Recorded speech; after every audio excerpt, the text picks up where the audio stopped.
Once, during the peaceful reign of King Gyeongjong, the Joseon Dynasty was graced with prosperity and cultural advancement. King Gyeongjong was a young and compassionate ruler, deeply loved by the people. Yet despite his power and influence, his heart was bound by love for a woman of humble origins. The woman, Jang Mi, was a beautiful and kind-hearted commoner who lived in a small village.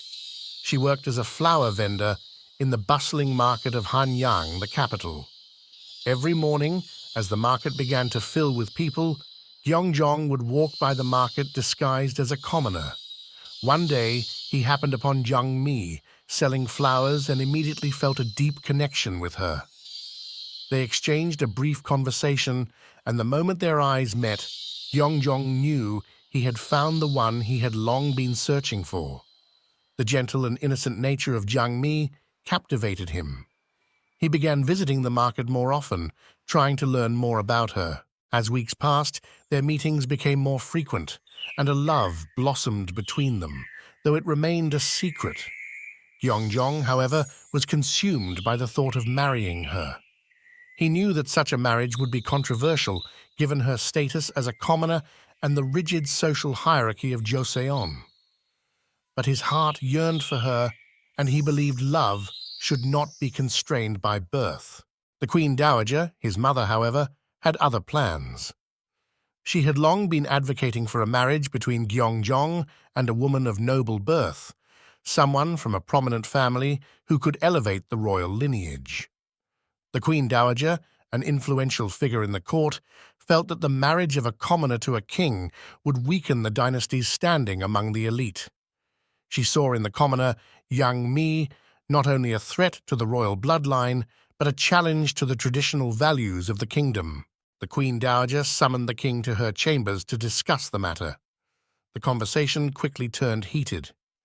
"My son," she said, in a tone laced with authority, "your love for this commoner must end here. A queen of noble blood is what you need, someone who can strengthen our dynasty and elevate the prestige of our court." Gyeongjong, however, stood firm. "Mother, love knows no rank. Jang Mi is kind-hearted, intelligent, and beautiful. She is the one I wish to marry." The Queen Dowager's face grew pale with fury.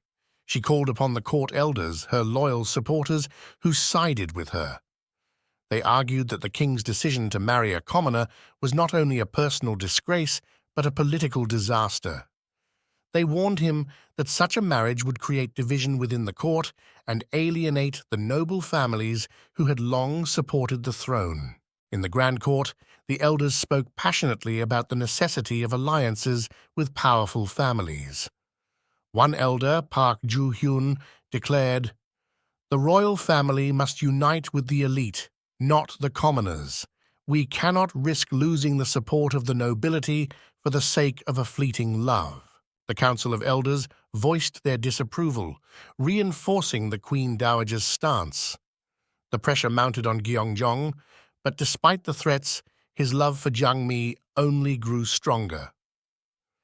The king found himself torn between duty and the heart's desire. Gyeongjong decided to seek a private audience with Jang Mi to discuss the future. As they sat in a quiet garden beneath a blossoming cherry tree, he took her hand. "Mi, I want to marry you," he said with resolve, "but my mother and the court are against it. The pressure is immense." Jang Mi, though deeply moved, looked worried. "But Your Majesty, the Queen Dowager has great power. It might bring great misfortune to you and your kingdom. I don't want to be the cause of that." Gyeongjong gently cupped her face. "I have made up my mind.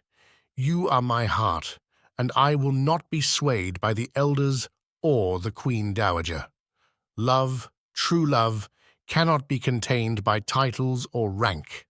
We will be married, and the people will see that our union is a testament to the freedom of the heart." With unwavering determination, King Gyeongjong went against his mother's wishes. He arranged for a private wedding ceremony with Jang Mi, keeping it a secret from the court. When the time came to announce his decision to the Queen Dowager, she was furious, her face turning crimson with rage. She accused him of dishonoring the royal family and disobeying her, but Gyeongjong remained steadfast.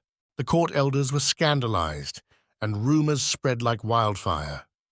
Many expected the king to be dethroned or to face severe consequences. However, the king's decision to marry for love eventually gained the support of the people. They saw his defiance as an act of courage, and the commoners, who had long been oppressed, hailed him as a king who was willing to break the chains of tradition for the sake of love. Slowly, the Queen Dowager came to realize that the king's marriage did not weaken the royal family. Instead, it strengthened the connection between the people and the throne. The commoners, who had once been relegated to the margins of society, now felt that they had a voice in the royal court. The king's courage became a symbol of hope for all who believed in the power of love and equality. The king and Jang Mi lived a long and prosperous life, ruling with wisdom and kindness. Though the Queen Dowager and the court elders never fully accepted their union, they could not deny the strength of the king's leadership. The love between King Gyeongjong and his queen was a reminder that sometimes breaking with tradition can lead to the greatest changes. And so, the people of Joseon celebrated not only a wise and just ruler, but also a king who had dared to follow his heart. His love for Jang Mi became a legend, passed down through generations, a tale of courage, defiance, and the enduring power of love.